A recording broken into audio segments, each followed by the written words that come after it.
Hey Coker Cubs, I hope you guys are having a fantastic day.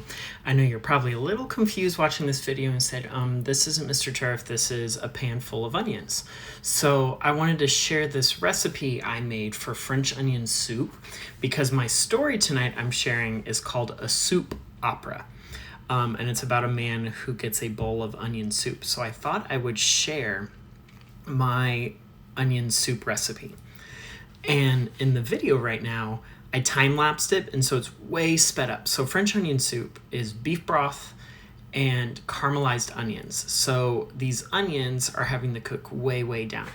So in the recipe, it calls for four whole onions, and I chop them up really, really thin and threw them in the pan with about 4 tablespoons of butter, which is about half a stick of butter.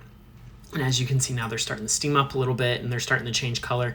That whole pan was full of 4 onions.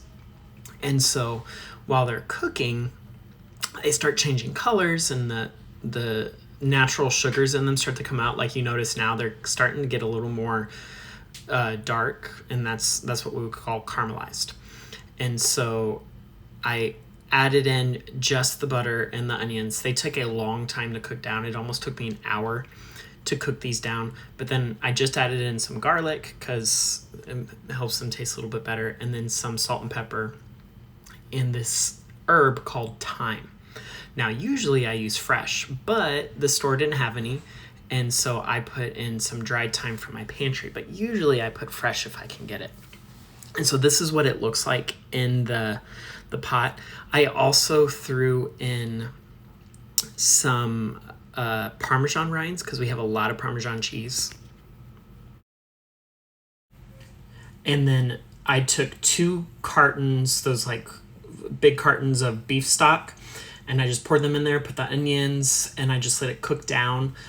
Maybe add some more salt and pepper and maybe some more thyme.